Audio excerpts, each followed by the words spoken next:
Hello मेरे क्रांतिकारी बच्चों, कैसे हैं आप लोग। आज हम लोग लेकर आए हैं टॉप 15 क्वेश्चन 9th केमिस्ट्री के और चैप्टर का नाम है मैटर इन अवर सराउंडिंग। अगर इसमें से आप लोग 15 में से 12 से ज्यादा क्वेश्चंस कर लेते हैं, इसका मतलब तैयारी आप लोगों की बड़ी अच्छी है। तो हम लोग पहले क्वेश्चन पे आते हैं। हम लोग एक्सप्लेनेशन भी देखेंगे, एक्स्ट्रा क्वेश्चंस भी देखेंगे, एक्स्ट्रा नॉलेज भी गेन करेंगे, सारी चीजें हम लोग देखेंगे। तो सबसे पहला क्वेश्चन आता है हमारे पास कि हमें बताना है कि value of latent heat of vaporisation. Latent heat कहते हैं हिडन एनर्जी को, और हिडन एनर्जी कहते हैं कि किसी भी स्टेट को चेंज करने के लिए अगर हम सॉलिड से लिक्विड करते हैं विदाउट चेंजिंग द टेम्परेचर, हम एक स्टेट चेंज कर देते हैं लेकिन हम टेम्परेचर चेंज नहीं करते, तब उसके लिए जो एनर्जी चाहिए उसको हम बोलते हैं लेटेंट हीट। तो पूछा जाता है कि वेपोराइजेशन ऑफ वाटर के लिए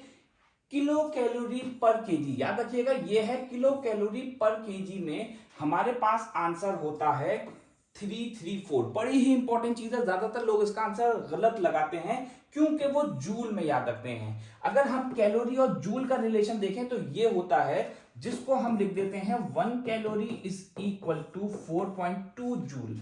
अगर हमसे लेटेंट हीट फ्यूजन की पूछी जाती है तो हमारे पास आंसर ये होता है, याद रखिएगा फ्यूजन और वेपोराइजेशन एक ही चीज होती है।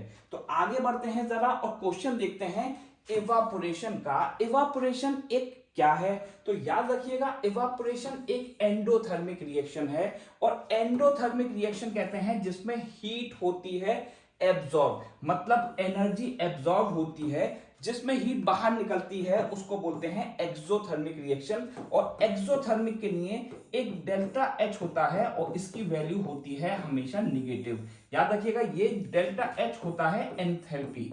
तो अगर हमसे पूछा जाएगा कि एंथैल्पी चेंज एक्सोथर्मिक के लिए कैसी होती है, तो हम बता देंगे निगेटिव होती है। इसी तरह से वेपोराइजेशन होता है एक एक्सोथर्मिक रिएक्शन, याद रखिएगा बहुत इंपॉर्टेंट है। डेंसिटी पानी की सबसे ज्यादा होती है 4 डिग्री सेल्सियस पे, याद रखिएगा 4 डिग्री सेल्सियस पे पानी की डेंसिटी होती है सबसे ज्यादा। होती क्यों है, होती है ड्यू टू हाइड्रोजन बॉन्ड, याद रखिएगा हाइड्रोजन बॉन्ड की वजह से ऐसा होता है। नेक्स्ट आता है which of the following is not crystalline solid. बात अगर सॉलिड की जाए तो हमारे पास सॉलिड होते हैं दो तरीके के, एक होता है हमारे पास अमॉर्फस और दूसरा आता है क्रिस्टलाइन। क्रिस्टलाइन सॉलिड होते हैं ट्रू सॉलिड, सच्चे सॉलिड होते हैं जिनका बॉइलिंग मेल्टिंग पॉइंट होता है हाई। तो मेल्टिंग पॉइंट हाई इनमें से देखेंगे किसका, इसका भी होता है, इसका भी होता है, इसका भी होता है, इसका नहीं होगा। तो हमारे पास क्रिस्टलाइन सॉलिड ये तीनों हैं, ये नहीं है, तो आंसर हमारे पास सी हो जाएगा इसका। तो याद रखिए गिलास होता है हमारे पास अमॉर्फस सॉलिड, बड़ी ही इंपॉर्टेंट चीज है, याद रखिएगा। नेक्स्ट क्वेश्चन आता है अगर हम कॉमन सॉल्ट डाल देते हैं पानी में तो जो फ्रीजिंग पॉइंट है वो क्या हो जाएगा, वो हो जाएगा डिक्रीज। तो आंसर हो गया हमारे पास बी। आगे बढ़ते हैं जरा और क्वेश्चन देखते हैं 1 atm। याद रखिएगा ये जो 1 atm होता है ये होता है हमारे पास एटमॉस्फेरिक प्रेशर। ये बराबर किसके होता है, ये बराबर 760 mmHg के होता है। ये बराबर होता है 10⁵ पास्कल के, ये बराबर होता है 1 बार के, और यही बराबर होता है 14.7 पाउंड स्क्वायर इंच के। तो यहां हमारे पास ये जो चीज है ये है पाउंड, और पाउंड को हम बोलते हैं 1 pound is equal to 0.5 kg के आसपास होती है इसकी वैल्यू, याद रखिएगा। नेक्स्ट आता है हमारे पास question number 7, mixture of butane ethane और प्रोपेन। बड़ा ही अच्छा सवाल है। ब्यूटेन इथेन और प्रोपेन का जो मिक्सचर होता है उसको हम पेट्रोलियम गैस बोलते हैं। अगर हम कोल गैस और ऑयल गैस की बात करें तो ये मिक्सचर्स होते हैं इनके। आगे बढ़ते हैं ट्रिपल पॉइंट हमारे पास क्या होता है, याद रखिएगा ट्रिपल पॉइंट होता है 0 डिग्री सेल्सियस जो के बराबर होता है 273.16 केल्विन। कहीं कहीं इसकी जगह 15 लिखा है, वो एक ही बात होती है। तो 0 डिग्री सेल्सियस इतने केल्विन के बराबर होता है, ये बात याद रखनी पड़ेगी और वही हमारा ट्रिपल पॉइंट है। अगर हम पानी के पार्टिकल्स को कंडेंस करते हैं एयर में डस्ट के साथ कभी कभी आप लोगों ने देखा होगा बारिश होती है तो थोड़ी सी गंदगी सी आती है साथ में, उसी को बोलते हैं मिस्ट। याद रखिएगा, काफी इंपॉर्टेंट चीज है।